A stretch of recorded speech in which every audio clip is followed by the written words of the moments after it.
Unit 1. What makes us human? Tape script 1.1.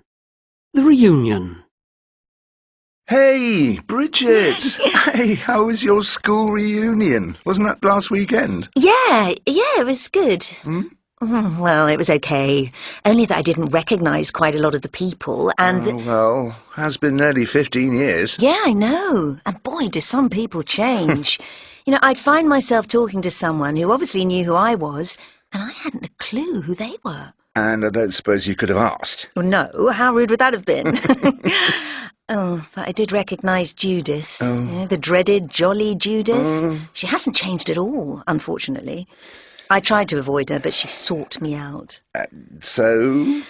So I'm like, hello, Judith, how are you? Oh, big mistake, because then, of course, I get it from her. Every detail of the last 15 years. Oh. You know, her ups and downs, her 2 failed marriages. Oh, no surprise there. Her fabulous third husband, the operation on her sinuses, the time she was made redundant, etc., etc. Oh. You know, go on, quiz me about Judith. I could write her biography. I bet you promised to keep in touch, though. Well, you have to, don't you? You hypocrite. Oh, but I managed to get away before giving my email address or mobile number. Oh, well done. Yeah. Hey, did you get the group photo I texted? Yeah, I did, but I could only identify you. Oh, and Brendan. He looked good. Tall, handsome as ever, but a bit weary. You all look pretty fed up, to be honest. Well, that's because we got the poor waiter to take our picture, and everyone kept giving him their phone or camera. And by the time it got to mine, well, we were all looking a bit glum. Doesn't sound like a great success, this reunion. Oh, it was fine, really. I mean, most people were lovely, but... Do you know the worst thing? No, what? Well, when I got to the station to catch the train home, who came gushing up to me on the platform? Oh, how lovely! We can travel back together. No, not Judith. Yeah, you got it in one. And after I'd spent an age saying a polite goodbye to her. I couldn't believe it.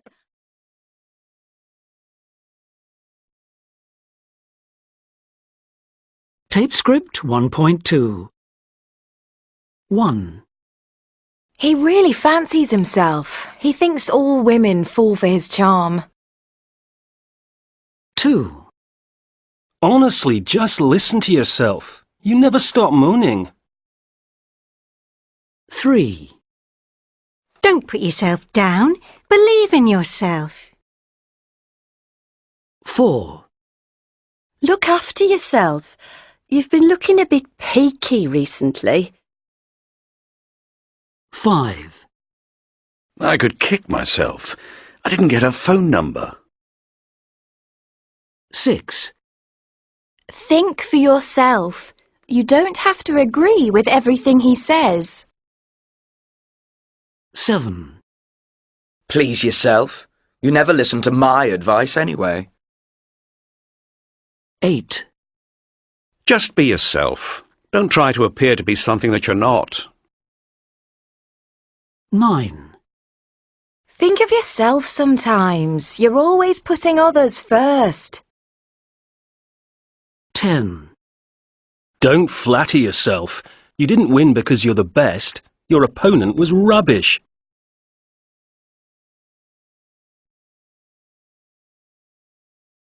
Tape script 1.3. 1. You look fabulous in it. It's perfect for you. I know, but look at the price. Go on, treat yourself. Oh, but... Don't but me.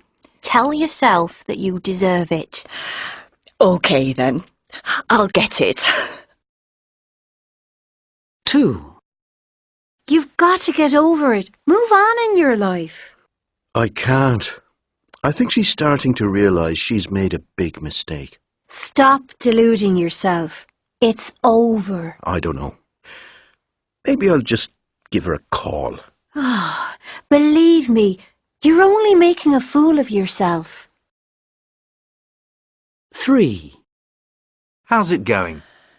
It's a challenge. A real challenge. I'm up planning lessons until midnight most nights. You must be exhausted.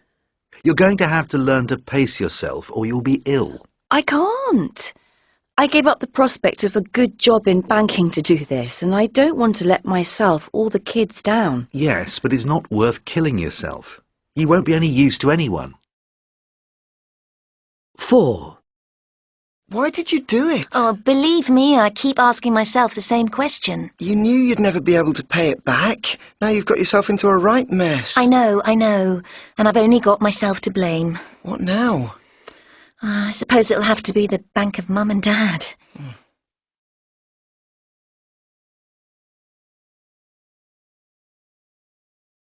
Tape script 1.4. The 7 Ages of Man by William Shakespeare. All the world's a stage, and all the men and women merely players. They have their exits and their entrances, and one man in his time plays many parts, his acts being 7 ages. At first, the infant, mewling and puking in the nurse's arms. Then, the whining schoolboy, with his satchel and shining morning face, creeping like snail unwillingly to school. And then the lover, sighing like furnace, with a woeful ballad made to his mistress's eyebrow. Then a soldier, full of strange oaths and bearded like the pard, jealous in honour, sudden and quick in quarrel, seeking the bubble reputation even in the cannon's mouth. And then the justice, in fair round belly, with good capon lined, with eye severe, and beard of formal cut, full of wise saws and modern instances, and so he plays his part. The 6th age shifts into the lean and slippered pantaloon, with spectacles on nose and pouch on side. His youthful hose well saved, a world too wide for his shrunk shank, and his big manly voice turning again towards childish treble, pipes and whistles in his sound. Last scene of all, that ends this strange eventful history, is second childishness and mere oblivion, sans teeth, sans eyes, sans taste, sans everything.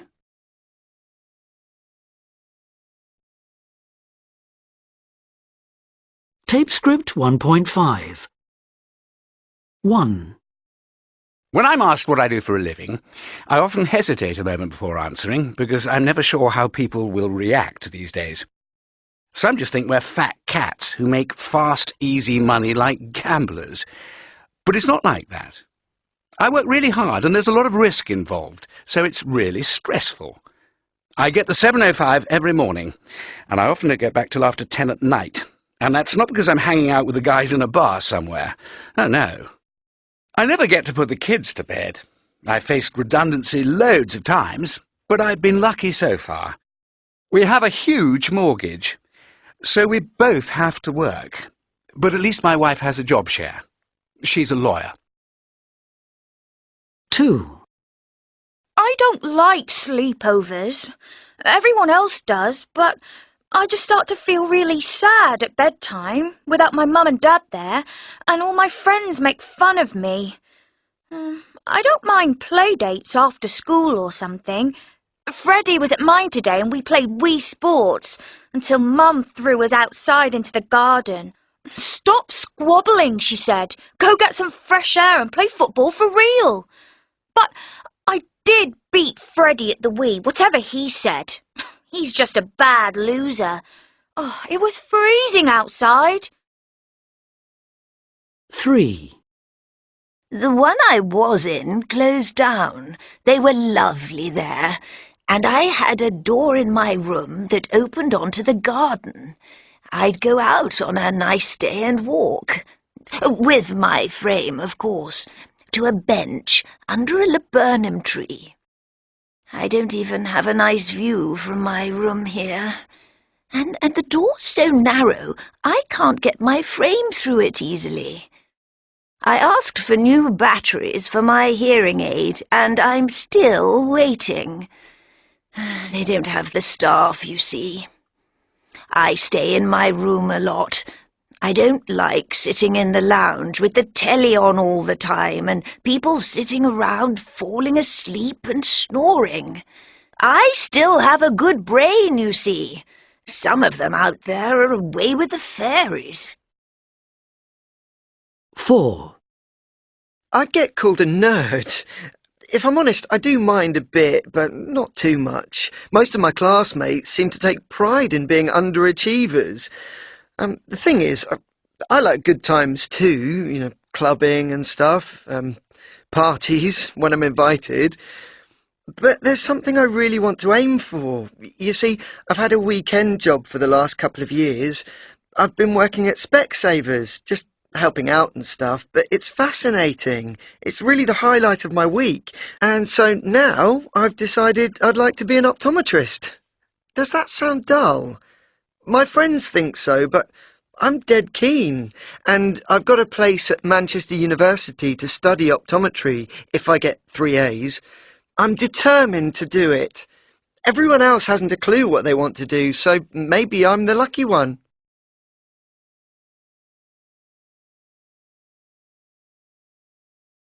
Typescript 1.6. 1. I'm absolutely gutted.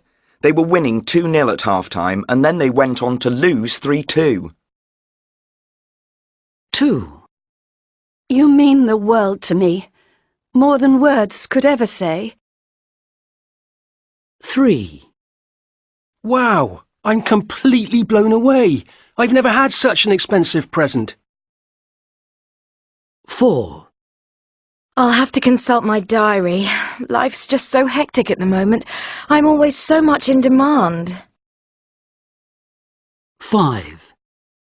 Come on, you can tell me. I'm dying to know. I won't breathe a word to anyone. 6. Could you not keep getting at me in front of our friends? It looks so awful. 7. Oh, yeah, so you run the company now after just a week in the job. Pull the other one. 8. Thank God you're here. When we couldn't get through to you, we thought you'd had an accident. 9.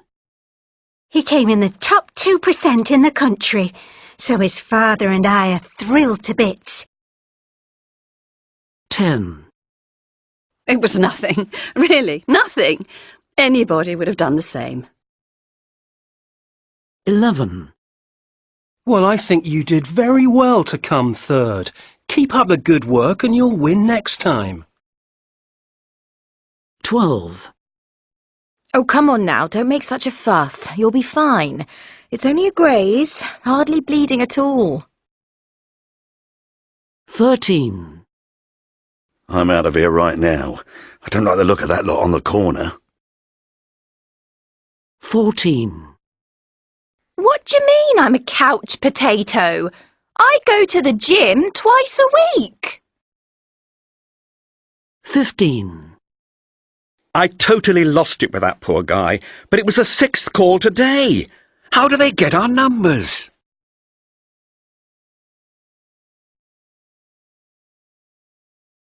Tapescript 1.7. 1. Oh, look at that! 2. Oh, look at that.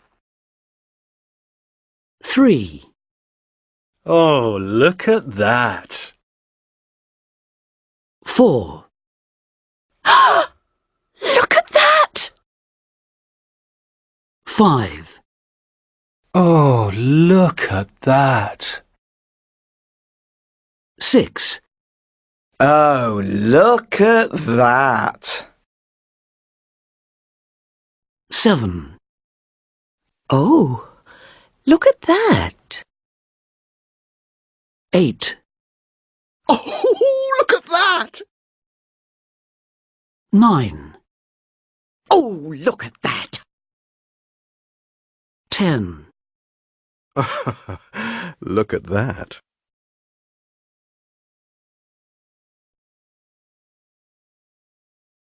Tape script 1.8. Personal profile. Jack Devoy, aged 18.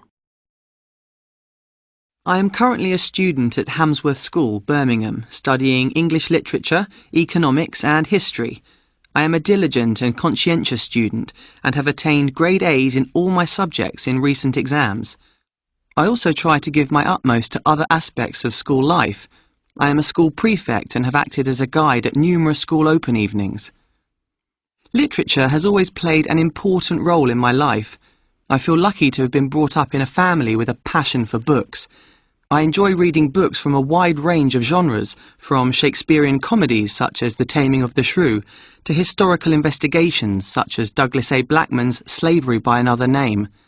I particularly enjoy combining my interest in history with my love of literature, and so have read many historical books, a particular favourite being E.H. Gombrich's A Little History of the World. I often have strong views on any text I read, and this helps me when I come to analyse them for my studies. In addition to my love of reading, I really enjoy drama and acting. This year, in my role as prefect, I ran the Inter-House Drama Competition, where I directed younger students in a short comedy play, Melons at the Parsonage. I look forward to getting involved in any drama groups at university. Outside of school, I have a strong interest in film and theatre. I have seen numerous interesting plays, including The 39 Steps and Warhorse, and I follow the blog of respected film critic Mark Kermode, which has given me an insight into the film industry. I would really like to combine my interest in film and theatre with my study of English. Alongside my studies, I feel I could contribute a great deal to university life generally. I am a keen sportsman, and I have represented my school in football, cricket, basketball and athletics. Playing in numerous sports teams has taught me the importance of good teamwork and strong leadership. I would love to continue playing a variety of sports at university. Looking ahead, I would really like to go into a career in the media, either in television and film or journalism. As I have mentioned, I tend to have a strong view on most texts I read, so could envisage myself becoming a literary or film critic. I know that a degree in English literature would be the springboard to success in these fields.